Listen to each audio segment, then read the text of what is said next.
Hello mayam ngasidi haina mapan sapa matamda mahi phajana parnaba kaidogani haibadu mayam punna khaminarasi to sida lairibasi kano hai manam naibini sidon pungdoni to si hai manam naibisi tingo gamla gi size gamla bisi pine bisi 7 inch kine sida pale bisi si sariba mapan sina to ahan ba pan baneba ja akon ba pan bada anirak su pan bada ahum ne palise amu ahum nak subane si mapan sarise adu gamma size pipani yamdi paloi adu si khara dum phajana panaba tawgadabado si hunji tawdoi to si charuna semba compost ni sana semjabani si haptoineba si hapasi sumaina hai mapan sapa matamdadi fertilizer si 15 days yaringai 15 days happy gadabani haibadi si matamdadi moi yamna kano taweba darka oeba moi nutrients kariga do adu phajana pibi gadawneba haibadi mahai je phajana puthoknaba dum sumaina happy ba matamda sumaina mabanje khotoni khotoga kharadani haptoje yam hapanate no sumaina somda maban ani makhong mayarom da nataba mabalom da sumaina dum 15 days kala dum haptene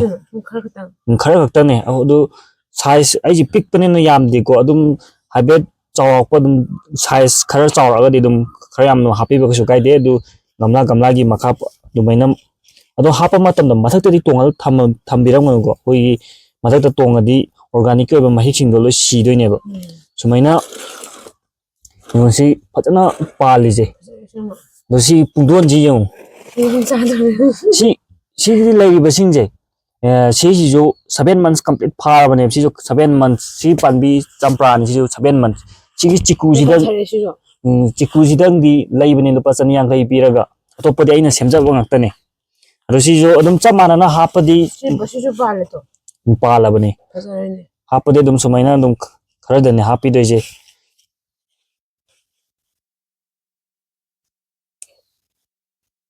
ado si ai kano oina hapai wane ko compost oina sum hapa liquid fertilizer chai ge su yai animal to sinbadi ya de to chiku ji jo mapan sar pa hori jo 7 months complete phar ba ngatane 8 months phar jibane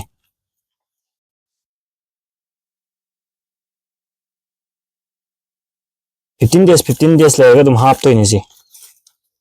maru ise har hapa de sing chaiba nungsa mangan jo am darka oi yam rabada 5 to 6 hours thamgada bani nungsa da aduga sing chai ne har hapi ne da panga hapjen badi ade aidi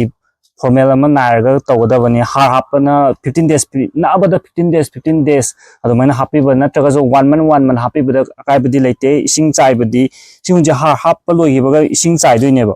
ado ising amuk sai gram matung da koi amu hanna sai geradi koi tang adum haijabne video da ising chai matang da tang ani si dupsil yengaga tinjilaga yengaga choli lairaba doi taraga di sai ba ba khara kang bai mong da lairaga di khara kangli tawaga di ising chai ba ya doine ba ado chol lairaga di chaijin ba matam da panbi si adum ising chol lairaga di sirak doine ba ado sumaina ha hapai di maban da sumaina kokhalaga hapi ado ising ai to sida lari baje isana semda ba liquid fertilizer ne ba si sai ger gana sumaina lari baje da habet tawbirani kaba si gi sumaina tawbi baje yam important ne natta da di kanjil lakone ba lebak se habet makhong sombi ba ga do ade ising ji changda ba matai de wona chathokhi ba dum baso tawbane ba si yam maru oibane sibulu je pandri si ju aha mane mapan saba mapan sari ne e udi tu ji thorei besu sei kya suru bu su ba si ju 7 months complete phar bane sem year laying taw bose thamba do year laying taw lo sem gi year laying ji august taw boda matam ai cha bane august lo semaga adum 1.5 months adumaina 2 months adumaina changaga se semge august semba panmi ngakne se सुमाइना हाइबे तौबीरगा चाइदोइनी हाइदोइनी liquid fertiliser से सिजो पांथारे जियो चंपा जिम पांथार सी वन चमुक सिगी चंपा अतोपदि हाइबा ngamdego सिगी हाइमनम नाइबि सिजु चुले लेप्तबि दum पालनी अदुगा सिगी चंपा सिजु वंस पानबा होबदगी चुले लेप्तबि दum पानदोइने अतोप पुंगदोन गुंबा चिकु गुंबा बोरोइ गुंबदि मागी चाहिम दा मुमु ते हना पानदे अदुबु सिगी चंपा गुंबा साइट्रस फैमिली दी तोंगाले मु अदु सी हाइबा मतमदा इसिंग यानग्रबो सिजा इसिंग याला सेमिन डायरेक्ट मही मक्ति हाइबा यादि यामगी तो वीडियो दा हाक्यु तुमाइना मैंने तुम खरदन हाइबि दैसे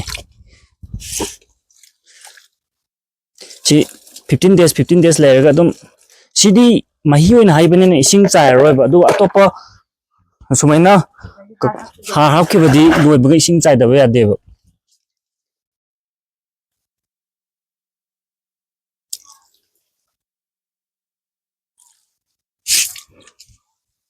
याम चाइबो नते ने याम चाइबा नते खरदनी